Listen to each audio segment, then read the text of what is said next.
No voy a sintetizar las ideas del movimiento moderno en 2 minutos, pero puedo rescatar que ellos destacaron a la arquitectura como un reflejo de su época. La catedral gótica fue la máxima manifestación posible en contexto del medioevo. Es lo más deslumbrante posible en el siglo XI. El movimiento moderno denuncia que hacer una catedral gótica con estructura de hormigón y revestimiento simil piedra era el peor de los pecados. Se trató de buscar una nueva arquitectura, una arquitectura de su tiempo. Entonces yo me pregunto, si ciertos presuntos modernos no hacen más que repetir formas planteadas por la modernidad hace 80 años, ¿no están haciendo lo que cuestionaban sus maestros? ¿No es una contradicción? ¿Podemos decir que el movimiento moderno fracasó?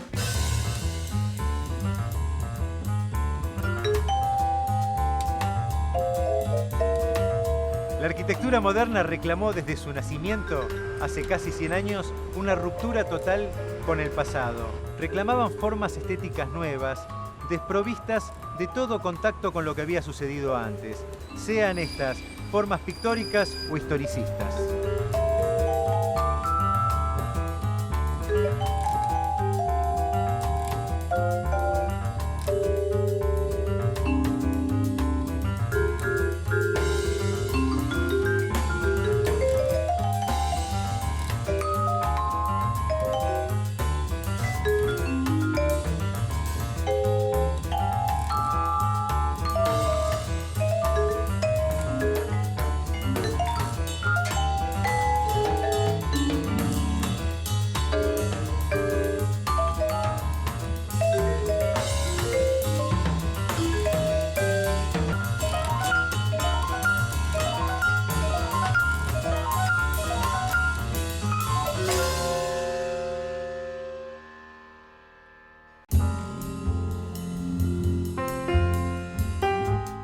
Alberto Varas es titular del estudio Alberto Varas y Asociados y profesor de Arquitectura y Proyecto Urbano de la Universidad de Buenos Aires, además de ser profesor del programa de doctorado de la misma universidad.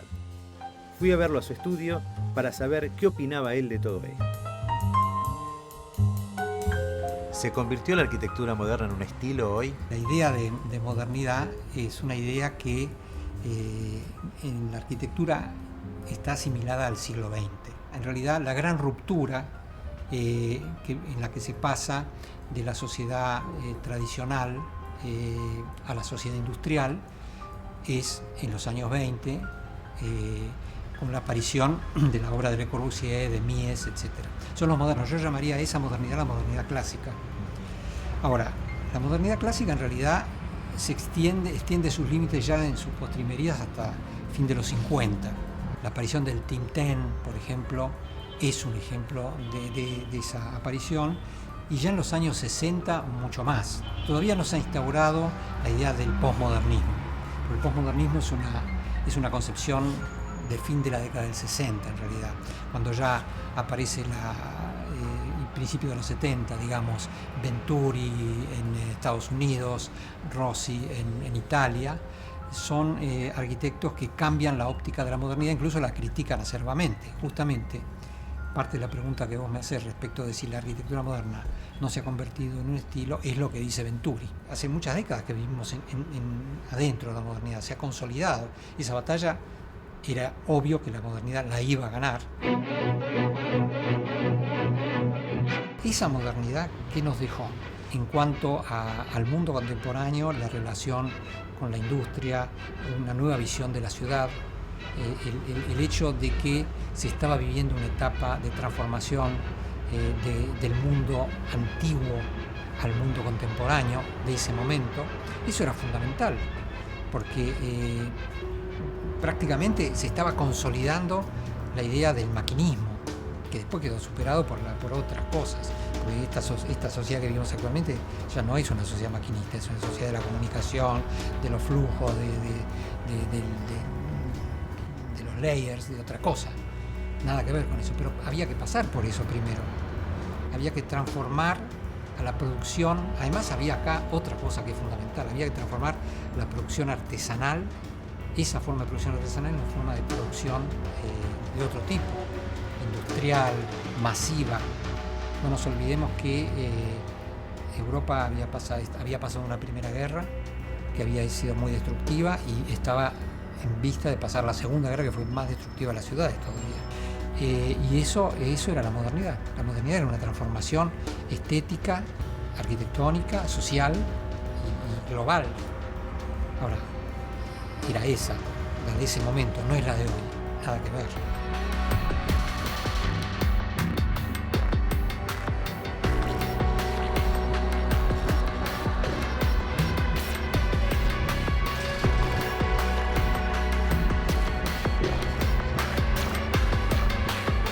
Podría intentar sintetizar las características del pensamiento de los arquitectos modernos.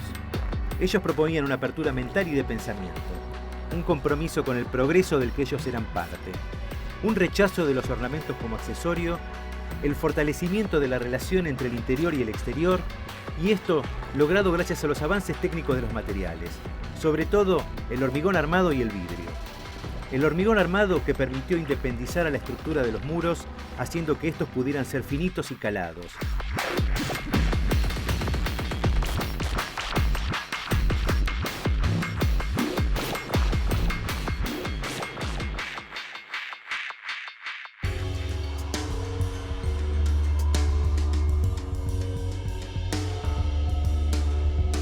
El hormigón armado es el material preferido del siglo XX debido a sus posibilidades técnicas.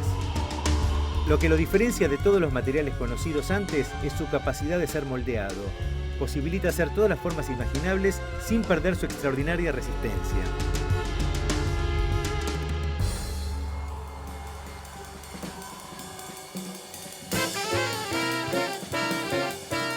Otro edificio de viviendas notable es la Casa de Renta de Figueroa Alcorta, proyectada en 1942 por Vladimiro Acosta. En este edificio propone una planta en L, desarrollando un edificio donde el asoleamiento de cada una de las viviendas es resuelta a conciencia. Puede parecer un edificio convencional, pero cada uno de sus detalles demuestra que no lo es. Vladimiro Acosta, arquitecto nacido en Odessa en el 1900 y fallecido en 1967 en Buenos Aires, se definía así: soy arquitecto. Mi campo de trabajo es la planificación de la vivienda y su adecuación a las condiciones ambientales, paisaje y clima. Y su obra fue absolutamente coherente con su discurso. La arquitectura moderna es, por primera vez, una arquitectura dirigida a la sociedad de masas y, por lo tanto, el hombre común debe ser el principal destinatario.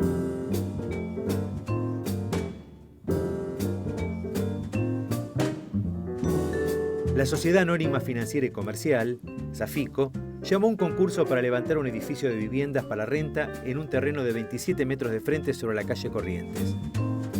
Lo ganó el ingeniero suizo Walter Möhl.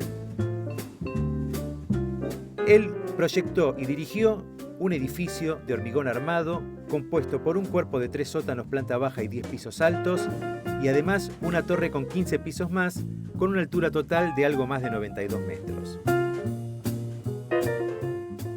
Inaugura un monumental monobloc la cooperativa El Hogar Obrero. El magnífico edificio consta de 25 plantas y 267 departamentos en los que viven 1000 personas. Destacando la trascendencia de la obra que realiza la entidad propietaria, habla el doctor Nicolás Repeto.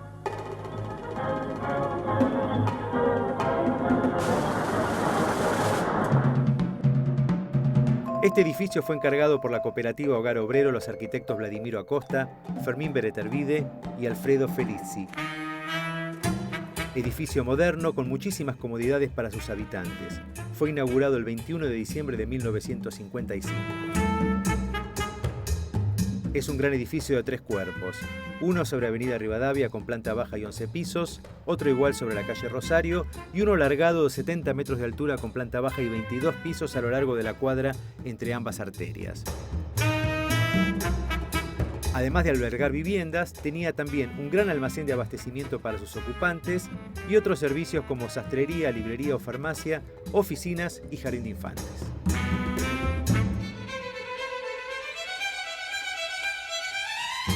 Nuestra formación estaba basada en el conocimiento de los grandes maestros y no hacía falta mirar mucho más.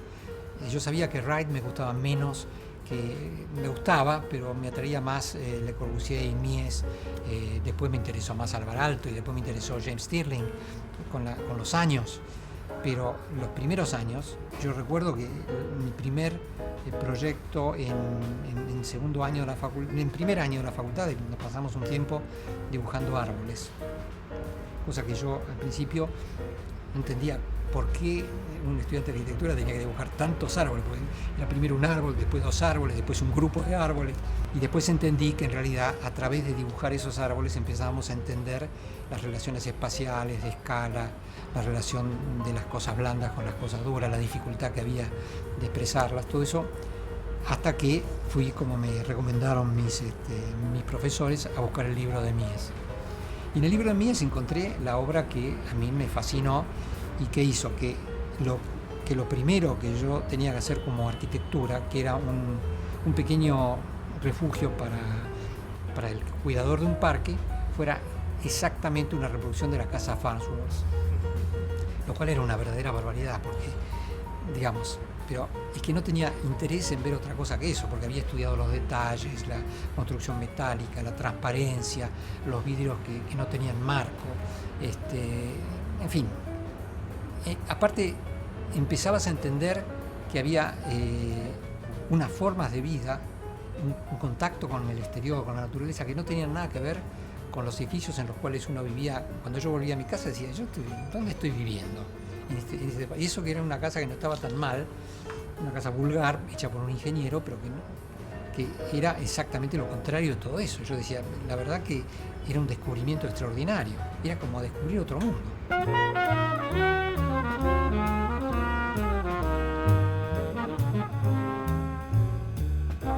Pensando en la arquitectura, el movimiento de la arquitectura moderna, en los planteos que hicieron Le Corbusier, Wright, ya casi hace un siglo, ¿pensás que fracasó la arquitectura moderna? No, yo creo que no. Wright era un extraordinario arquitecto. Alvar Aalto era un arquitecto que se interesaba por la gente. Por ejemplo, hace una capilla y el cura, el altar está a la entrada, para que el cura pueda saludar a todos sus feligreses. Hace un hospital y se da cuenta que la luz en el techo molesta al enfermo. Está pensando en la vida. Eso no está. Wright también, Le Corbusier no tanto. Lo que predomina como error es pensar más en la forma que en la vida. Y la gente cree que son antagónicas. Yo quiero una cosa funcional, arquitecto. No tan linda, pero funcional. No, puede ser muy linda y funcional. Yo casi empecé formándome con esa idea de que eso era la arquitectura y ahora la veo como quien mira una obra del Renacimiento. Para mí una obra de Le Corbusier es como una obra del Renacimiento, lo mismo. Es una obra completamente del pasado. ¿Quién se anima ahora a hacer una obra como la Courgette, la casa Courgette? La verdad que si la haces es un pastiche, como copiar la Mona Lisa.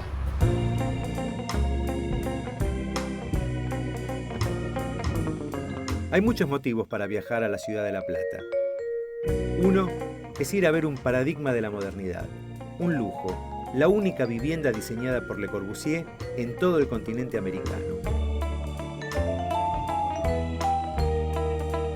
Esta casa fue encargada por el doctor Pedro Domingo Courgette, médico cirujano, innovador en técnicas de cirugía médica y diseñador de instrumental quirúrgico. Le Corbusier le entregó el proyecto terminado en 1948 y la obra terminó en 1955, después de haber sido dirigida por los arquitectos Amancio Williams, luego Simón Ungar y finalmente Alberto Valdés y Hugo Sarrayet. La casa Courgette, junto a la Ville Savoye, son las dos viviendas diseñadas por Le Corbu con 20 años de diferencia que permiten entender todos sus principios con solo recorrerlas.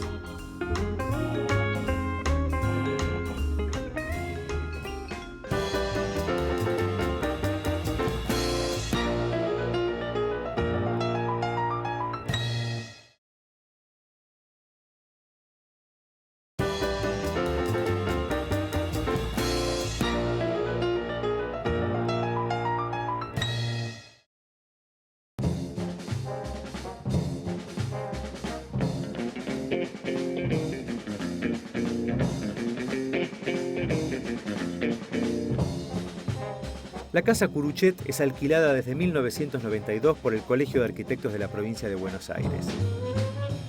Allí me citó para la entrevista el arquitecto Julio Santana, hombre que mide 1,83 m, como el modulor.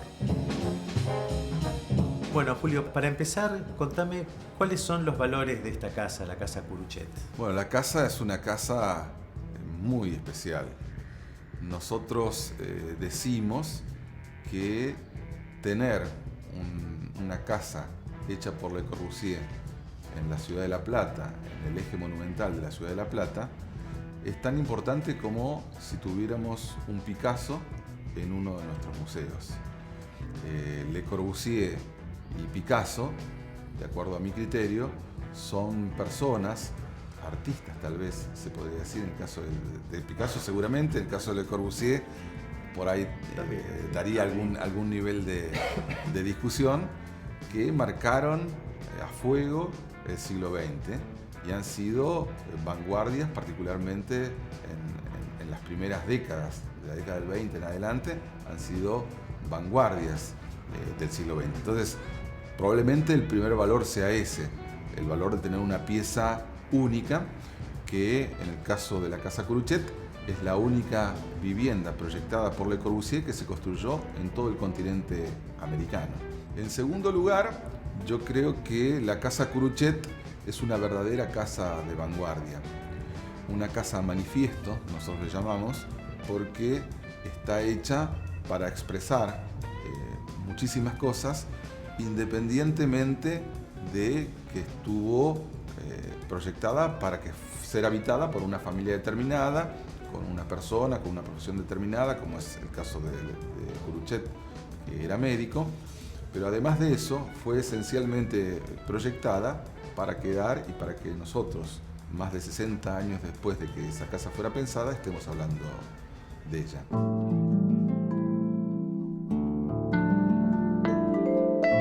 La Casa Curuchet es un manifiesto. En ella podemos reconocer cada uno de los 5 puntos de Le Corbusier.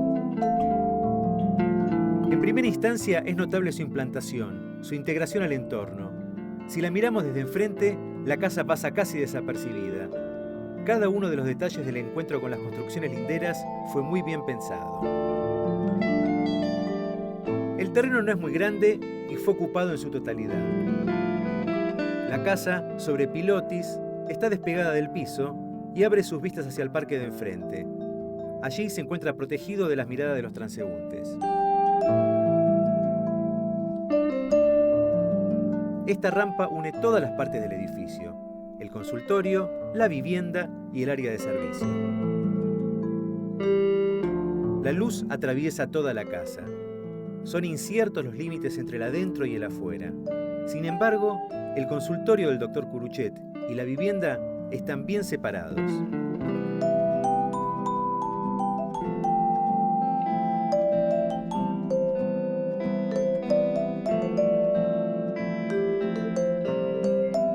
La terraza es un ambiente descubierto, adecuadamente protegido del sol, que lo hace tener sombra en verano y sol en invierno. Es una expansión del estar con vistas al parque.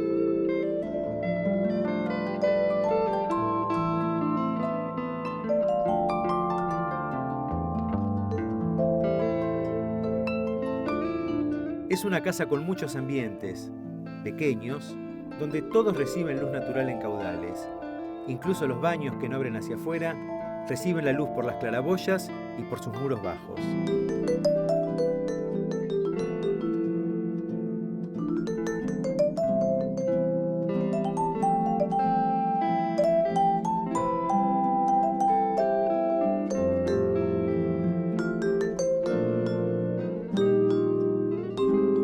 Le Corbusier, que era suizo y francés por adopción, construyó la mayoría de su obra en Europa, que tiene un clima más frío que el clima tanto de la Argentina como de la India, donde desarrolló buena parte de su obra después de la Segunda Guerra Mundial. Entonces él genera un tipo de parasol que se ve muy claramente en esta casa y también en los edificios de la India, entre otros, que se llama brise soleil, que es un elemento que dificulta la entrada de los rayos del sol en verano y posibilita la entrada de los rayos del sol en invierno. Pero otro elemento más importante que ese en cuanto a la generación de un determinado ambiente es el árbol. La casa tiene un árbol en un patio muy pequeño en que separa el bloque del consultorio del bloque de la vivienda propiamente dicha. Ese árbol tiene un valor muy importante en cuanto a la composición arquitectónica, para unir verticalmente y separar horizontalmente el consultorio de la vivienda propiamente dicha. Pero también tiene un valor bioclimático, ya que es un álamo el que va por ese hueco, que es un árbol de hojas caducas. Entonces, en el verano, cuando está completo de follaje, atenúa la entrada proyecta sombras que atenúan la entrada del sol a los ambientes. Y en invierno, cuando sus hojas se caen, permite que el sol entre libremente y así climatizar naturalmente los ambientes de la casa. Bueno, estos dos elementos no eran comunes que fueran tenidos en cuenta en un arquitecto de la década del 40.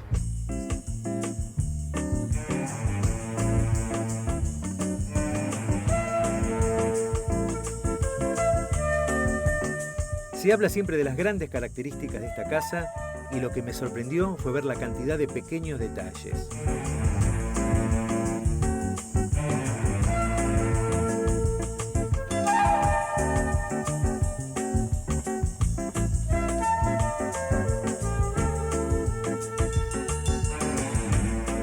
Es una casa de vanguardia en el sentido de entender bien a la vanguardia, porque no es la casa de una persona subjetiva que hizo lo que quiso en su momento y que después eso no fue tomado por las generaciones que lo siguieron, sino todo lo contrario. Hoy por hoy hay una enorme cantidad de elementos que cuando se proyecta la Casa Curuchet eran de vanguardia y eran absolutamente extraños, que hoy forman parte del cotidiano. El hecho de que la casa tenga estructura independiente no era una cosa absolutamente extraña en ese momento, pero pocas casas tenían estructura independiente. Hoy por hoy es imposible pensar una casa que no tenga estructura de hormigón armado. La propuesta del movimiento moderno, entonces, fue una propuesta acorde a su tiempo. No fracasó. Hoy el mundo es como es debido al impulso del movimiento moderno.